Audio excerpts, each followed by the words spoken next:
మహాదేవుడును మన రక్షకుడు అయిన యేసుక్రీస్తు వారి శ్రేష్టమైన నామంలో ఉదయకాల మన్నా అనే చక్కని కార్యక్రమాన్ని చూస్తున్న మీ అందరికీ నిండు హృదయంతో వందనాలండి. దేవుని మహాకృప మీ అందరికీ తోడై ఉండునుగాక. ఎలా ఉన్నారు? దేవుని కృపలో అందరూ క్షేమమే కదా. ధైర్యంగా ఉండండి, నమ్మదగిన దేవుడు మీకు సహాయం చేస్తాడు. ప్రియులారా, నిన్నటి దినాన ఒక చక్కని వాక్యం ధ్యానం చేశాం. అదేంటంటే, మనం దేవుని మహిమ కొరకు పుట్టాము, మనం దేవుని మహిమ కొరకు నియమించబడ్డాము, సృజింపబడ్డాము. ఆయన మహిమను మనము దొంగిలించొద్దు, వేరే మనిషికి కూడా మనం ఇవ్వొద్దు అన్నటువంటి విషయాలు మనం ఆలోచించాం, నేర్చుకున్నాం. ప్రియులారా, ఈ రోజున మనం తీసుకుంటున్న సందేశం ఏంటంటే, దేవుని మహిమను ఒకవేళ మనము దొంగిలిస్తే, దేవుణ్ణి మహిమపరచకుండా ఆ మహిమంతా మనకే తెచ్చుకుంటే ఏం జరిగిద్దో ఈ వాక్యంలో మనం చూస్తున్నాం. చూడండి, మనం అపోస్తలుల కార్యగ్రంథం 12వ అధ్యాయంలో 21వ వచనం నుంచి కొన్ని మాటలు. నియమింపబడిన దినమందు హేరోదు రాజవస్త్రములు ధరించుకొని న్యాయపీఠము మీద కూర్చుండి వారి ఎదుట ఉపన్యాసము చేయగా. హేరోదు అనేటటువంటి ఈ వ్యక్తి ఒక సమయంలో ఒక బ్రహ్మాండమైనటువంటి ఉపన్యాసం చేశాడు. రాజు కదండి, రాజవస్త్రాలు ధరించాడు, ఒక అద్భుతమైన పీఠం మీద కూర్చున్నాడు. వచ్చినటువంటి వారందరికీ కూడా బ్రహ్మాండమైనటువంటి ఒక ఉపన్యాసం చేశాడు, ఒక ప్రసంగం చేశాడు. చాలా బాగా చెప్పాడు. వెంటనే మరి బాగా చెప్పాడో ఎట్ట చెప్పాడో మనకు తెలీదు. వెంటనే ప్రజలన్నారు, జనులు, ఇది దైవ స్వరమే కానీ మానవ స్వరము కాదని కేకలు వేశారు. బా, నువ్వు దేవుడివయ్యా, నువ్వు సామాన్యుడివి కాదయ్యా, అసలు నీ వాయిస్సు అచ్చం దైవస్వరం లాగా ఉంది, నువ్వే దేవుడివి అని పలికేశారు వాళ్ళు. ఒక్కోసారి కావాలని కూడా ఈ ఎదటి వారిని ఏదో ఒకటి వారి దగ్గర మెప్పు పొందటానికి, లాభం పొందటానికి ఈ బోర ఊత్తా ఉంటారే, ఇక ఆ టైపులో ఉన్నారో మరి ఎట్టున్నారో ప్రజల మెంటాలిటీ కానండి. మొత్తానికి ఆయన ఆకాశానికి ఎత్తేశారు. ఇది దైవ స్వరమే కానీ వేరొక స్వరం కాదు, నువ్వు దేవుడివి అని వాళ్ళు అనేశారు. దైవస్వరం అంటే ఏంటి మరి? నువ్వే దేవుడివి అన్నారు.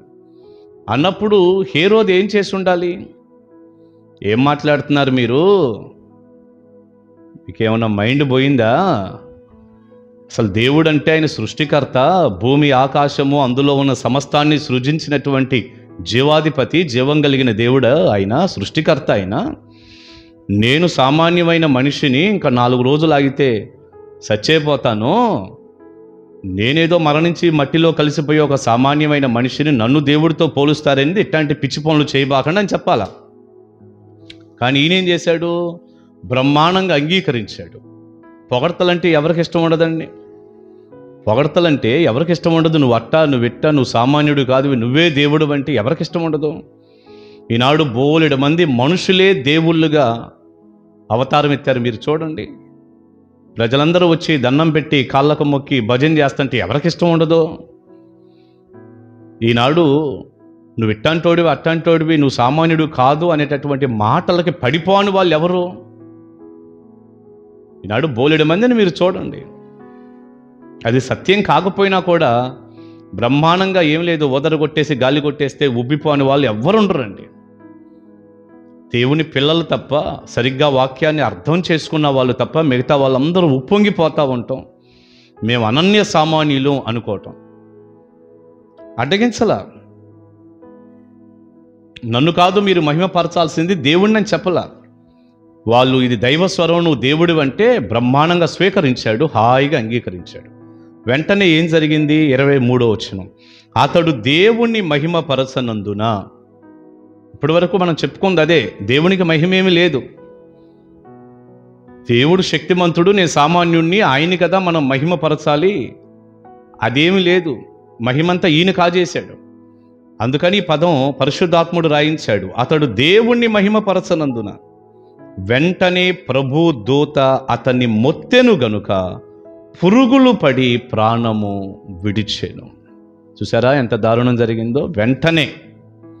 వెంటనే జరిగిపోయింది. ప్రభు దూత అతన్ని మొత్తెను గనుక దేవుడు అతన్ని మొత్తేశాడు. దూతగా ఆజ్ఞాపిస్తే దూత మొత్తేశాడు. దేవుడు మొత్తేస్తే మొత్తానికి పురుగులు పడి ప్రాణము విడిచాడట. ఎంత దారుణం అండి! పురుగులు పడిపోయి ప్రాణం విడిచాడు అన్నాడు. ప్రియబిడ్డ, నేను మాట చెప్పనా? ఈరోజు ఒకవేళ దేవుని మహిమ కాజేస్తున్న ఏ వ్యక్తికైనా ఏదో కొంచెం సమయం దేవుడు ఇస్తే ఇవ్వచ్చు, వెంటనే జరగకపోతే జరగకపోవచ్చు. అంతిమంగా జరిగేది మాత్రం ఇదే. అంతిమంగా మనిషి నష్టపోతాడు, అంతిమంగా చాలా ఘోరంగా ఇబ్బంది పడతాడు. ప్రియులారా, నా మట్టుకు నేను నా 25 సంవత్సరాల సేవలో దేవుని మహిమ మాకే కావాలి, మేం కనపడాలి, మేం ఫోకస్ అవ్వాలి, లేకపోతే అసలు అలాంటి వాతావరణం లేకపోయినా కూడా, ఎందుకంటే వాళ్ళు కనపడేంత పరిస్థితి అక్కడ లేకపోయినా కూడా ఏదో తోసుకొని ముందుకొచ్చేసి ఫోకస్ అయిపోవాలి, పేరు తెచ్చుకోవాలి, ఘనత తెచ్చుకోవాలి, నేనే కనపడాలి అంటూ ఏదో చొచ్చుకొని వచ్చినట్లుగా ప్రభువుని కూడా వెనక్కి నెట్టేసి ముందుకొచ్చిన వాళ్ళు బోలెడు మంది పర్టికులర్ టైంలో టోటల్గా వారి జీవితాలు క్లోజ్ అయిపోవటం నేను కూడా చూశాను. ఒకవేళ ఈ వాక్యం వినేవాళ్ళు పెద్దవాళ్ళు అయితే మీరు బోలెడు మందిని చూసుంటారు. బిగ్ మిస్టేక్, మెగా మిస్టేక్ అది. ఎందుకంటే పెద్ద తప్పు అది. దేవుని మహిమ ఏ మనిషి దొంగిలించకూడదు. అతడు దేవుణ్ణి మహిమ పరచనందున, చూసారా పదం ఎలా ఉందో? వెంటనే ప్రభు దూత అతన్ని మొత్తెను గనుక పురుగులు పడి ప్రాణం విడిచాడు. అది ఎంతో పెద్ద ప్రమాదం, అది ఎంతో పెద్ద నష్టం. అందరూ ఇలాగే దెబ్బతింటారు అని నేను చెప్పలేను కానంటే రకరకాలుగా. కానీ ఒకటి మాత్రం నిజం, దేవుని మహిమ దొంగిలించిన ఏ వ్యక్తి అయినా దెబ్బే తింటాడు. మనిషి దేవుడా? మనిషి దేవుడండి? హేరోదు నేనే దేవుణ్ణి అనుకున్నాడు. మనిషి దేవుడు కాదు. ఏ మనిషి కూడా దేవుడు కాదు, ఆరాధనీయుడు కాదు, ఆరాధన పొందటానికి అర్హుడు, యోగ్యుడు కాదు. మనిషి అంటే మరణించి మట్టిలో కలిసిపోయేవాడు. మనిషి అంటే ఇప్పుడు కనపడప్పుడు మాయమైపోయి నీడలాంటి వాడు. ఎంతవరకు జీవితాలు మనిషివి? దేవుని స్థానంలోనికి వచ్చేసి దేవుని మహిమను కూడా పొందేసి, ప్రియబిడ్డ, ఏ మనిషినైనా అభినందించవచ్చు. ఇప్పుడు నాలాంటి సేవకుల్ని మంచి వర్తమానం చెప్పారనో లేకపోతే చక్కటి సేవ చేస్తున్నారనో ఒక అభినందన తెలియజేయటం తప్పు కాదు. అభినందన ఒక పర్టికులర్ టైం వచ్చేసరికి ఆరాధనగా మారిపోతుంది. ఇంకమ్మో ఈయనకంటే లేరన్నట్టు అయిపోతుంది. ఈనాడు మీరు చూడండి, యూట్యూబ్ ఉంది కదా, ప్రపంచం అంతా కనపడుతుంది, మీరు చూడండి.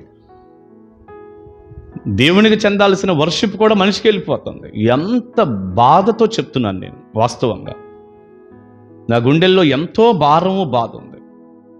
కాళ్ళకు దండం పెట్టేసినా కూడా చాలామంది స్వీకరిస్తున్నారు. మన క్రైస్తవ వాతావరణం గురించి చెప్తున్నాను నేను. ఆ నిజనులంటే వాళ్ళు ఎటు చేస్తూ ఉంటారో వాళ్ళకి తెలియదు. కాళ్ళకు దండం పెట్టినా కూడా హ్యాపీగా ఓకే అని తల మీద ఎట్టని వెళ్ళిపోతున్నారు. ఎంత దారుణం అంటే అసలు అది. మనం ఆరాధించబట్టానికి మనం మనుషులు అండి, మంచిది కాదు. అంతిమ ఘట్టం ఏంటంటే నష్టమే. అది ఏదో ఒక రకమైనటువంటి ప్రమాదం. నిత్య జీవం కూడా కోల్పోయే అవకాశం ఉంది. దయచేసి దేవుని మహిమ దేవునికే ఆపాదిద్దాం. ప్రియులారా, ఆయన మహిమ ఎవ్వరికి ఇవ్వడు. ఆయన యెషయా గ్రంథంలో ఉంటుంది ఈ మాట, మీరు పట్టుకోండి. నా మహిమను నేను వేరే వారికి ఎవ్వరికి నేను ఇవ్వను అన్నాడు దేవుడు. ఆయన మాత్రమే, ప్రభు అయిన యేసుక్రీస్తు వారు అనే ఆ మహాదేవుడు మాత్రమే మహిమ, ఘనత, ప్రభావాలు పొందటానికి అర్హుడు, యోగ్యుడు. మీరైనా నేనైనా మనం ఏది చేసినా ప్రభువుని మహిమపరుద్దాం. ఆయన్ని మహిమపరచకపోతే ఉండే నష్టాన్ని కూడా మీరు చూసి జాగ్రత్త పడి ప్రభువుని మహిమపరచండి. తద్వారా కలిగే దీవెన, ఆశీర్వాదాలు మనందరం పొందుకుందాం. God bless you. దేవుని కృప అందరికీ తోడై ఉండునుగాక. ప్రార్థన చేసుకుందాం. పరిశుద్ధ తండ్రి, నిన్న కానీ ఈరోజు కానీ మిమ్మల్నే మేము మహిమపరచాలి అని, ఈరోజైతే మిమ్మల్ని మహిమపరచకపోతే కలిగే నష్టం ఏంటి అని మేము నేర్చుకుంటూ వస్తున్నాం. హేరోదు నష్టపోయాడయ్యా. అలా ఏ వ్యక్తి కూడా నష్టపోకుండా సహాయం చేయండి. మేమందరం మిమ్మల్ని పైకెత్తి, మిమ్మల్నే మహిమపరిచి, మిమ్మల్నే ఘనపరిచి, హెచ్చించి మా ఆరాధన మీ పాద పద్మాల దగ్గర సమర్పించి మేమెవరమో మేము గ్రహించి ప్రభువా మేము జీవించినప్పుడు కలిగే ఆశీర్వాదాలు, దీవెనలు మాకివ్వండి. మా బ్రతుకు కాలమంతా, మా శేష జీవితం అంతా మిమ్మల్ని ఘనపరచుటకు సహాయం చేయండి. యేసుక్రీస్తు వారి శక్తిగల నామాని ప్రార్థన మనవులు అడుగుచున్నాను తండ్రి. Amen, amen. God bless you. కలుసుకుందాం ఉదయకాల మన్నాలో. Praise the lord.